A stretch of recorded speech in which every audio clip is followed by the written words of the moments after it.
Hello guys. Donc j'ai fini mes photos, j'espère que tout va bien pour vous. Je me pose un peu et je vais lire, je vais en profiter pour lire. Il fait trop beau, c'est trop agréable. Alors, là, je sais pas ce que ça donne la vidéo. Là, je vois rien en fait. Non, ça va pas le faire. Ok. Donc la vidéo que je voulais faire avec vous, c'était sur le karma. Parce qu'il y a beaucoup de personnes qui aiment utiliser cette phrase de genre le karma is a bitch. Et je sais pas quoi, juste pour faire peur aux autres ou pour avoir l'impression que les gens vont payer des actes qu'ils ont commis ou ce genre de choses là. En fait, le karma, c'est pas du tout ça. J'avais déjà fait une première vidéo que vous verrez dans le petit i là qui va apparaître. J'ai fait une vidéo en fait sur ce qu'était le karma. Et en fait, le karma, c'est tout simplement le fait de vivre. C'est-à-dire que selon la religion hindoue, ce que très peu de personnes étudient alors qu'ils parlent du karma sans savoir ce que c'est, alors qu'ils vont se faire des points ici sans savoir ce que c'est, je suis pas en train de critiquer ça. C'est-à-dire que je sais que c'est extrêmement joli, que ça a été fashionisé et que ça a été mis à la mode et je comprends pourquoi. Hein. Mais après, c'est toujours bien de pouvoir se renseigner, de savoir et de connaître la culture des autres pour pouvoir la respecter. Même si on ne la pratique pas tous les jours. Moi, je suis pas hindouiste, mais je m'enseigne énormément sur leur culture parce que ça m'intéresse beaucoup et je respecte beaucoup ça. Donc, par exemple, en fait, le karma, c'est juste le fait de vivre. Donc, selon la religion hindoue, en fait, on a plusieurs vies. Donc, on renaît. Et en fait, toutes les personnes qui font partie de notre quotidien, que l'on connaît, même les gens que vous pouvez pas saquer là.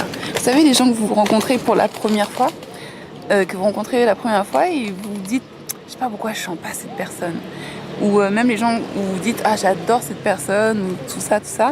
En fait, il faut savoir que selon la culture hindoue, toutes les personnes que vous rencontrez sont des personnes avec qui vous avez déjà vécu des vies avant. Par exemple, votre partenaire, c'est quelqu'un avec qui vous avez déjà vécu une vie.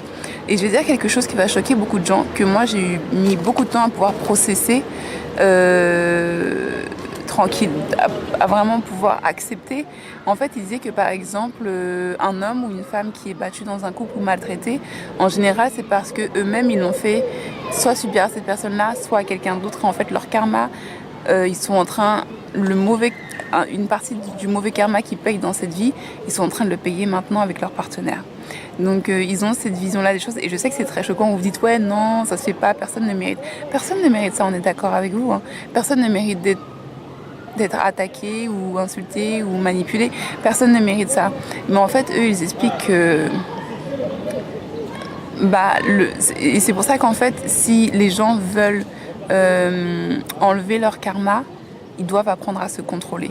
C'est-à-dire que par exemple, quelqu'un qui vous trahit, quelqu'un qui vous vole, quelqu'un qui vous fait du mal, vous ne devriez même pas réagir à ça. Vous devriez vous dire, je laisse la Providence faire ce qu'elle a à faire et moi je m'occupe de moi le mieux possible. Et en fait, c'est vraiment ce qui est prôné en fait dans la culture hindoue, dans la culture bouddhiste et dans tout ce type de spiritualité. C'est justement le fait de ne pas laisser vos émotions vous diriger, même si ça fait mal et même si vous pensez qu'une personne le mérite. En fait, à la fin de la journée, personne ne mérite quoi que ce soit. Que ce soit vous, que ce soit une autre personne, personne ne mérite ça. C'est-à-dire que c'est pas parce que vous allez rendre l'appareil à quelqu'un que ça fait de vous quelqu'un de bien. Non, ça fait quelqu'un de vous aussi, voilà quoi, ça décrit quelque chose sur votre personnalité. Et en fait, c'est vraiment ça qui est mis en lumière.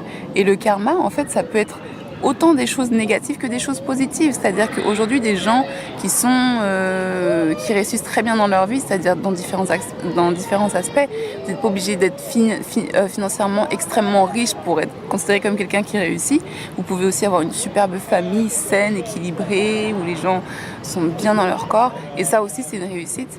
Vous pouvez avoir une superbe carrière sans forcément gagner beaucoup d'argent, mais quelque chose qui vous rend heureux tous les jours. Ça, c'est du bon karma aussi. Quand vous mangez quelque chose de sain, qui fait du bien à votre corps, ça, c'est du bon karma. Quand vous mangez quelque chose qui est plus nocif pour votre corps, là, vous créez pour vous-même un mauvais karma que soit vous allez payer dans cette vie, soit vous allez payer dans d'autres vies. Et en fait, c'est vraiment ça, le karma. Donc, c'est pour ça que moi, Je vais pas dire que ça me dérange parce qu'en fait je m'en fous, mais c'est vraiment important de savoir ce genre de choses-là. Moi, il y a des mots de langue étrangère que j'irais pas utiliser sans savoir quel est le vrai sens derrière. Pourquoi? Parce que sinon je parais ridicule. Hein. Ou enfin, j'ai l'air ridicule s'il y a des gens qui savent ce que c'est exactement le karma. Donc voilà. Et c'est même pas ridicule, mais c'est de ne pas avoir fait l'effort de faire la recherche.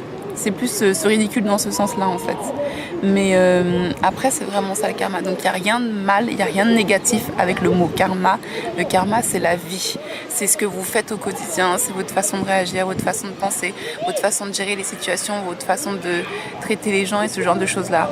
Après, on n'est pas tous parfaits. Hein. Et moi, la première. Franchement, je cherche même pas à faire croire que je suis parfaite ou quoi. Donc voilà. Je vous fais des énormes bisous. Moi, je vais aller lire un peu avant de rentrer et de monter ma vidéo. Et j'espère que tout se passe bien pour vous et que vous profitez bien en ce magnifique dimanche. Donc voilà, je vous fais des bisous. À bientôt. Bye. Namaste, my peeps. Bye.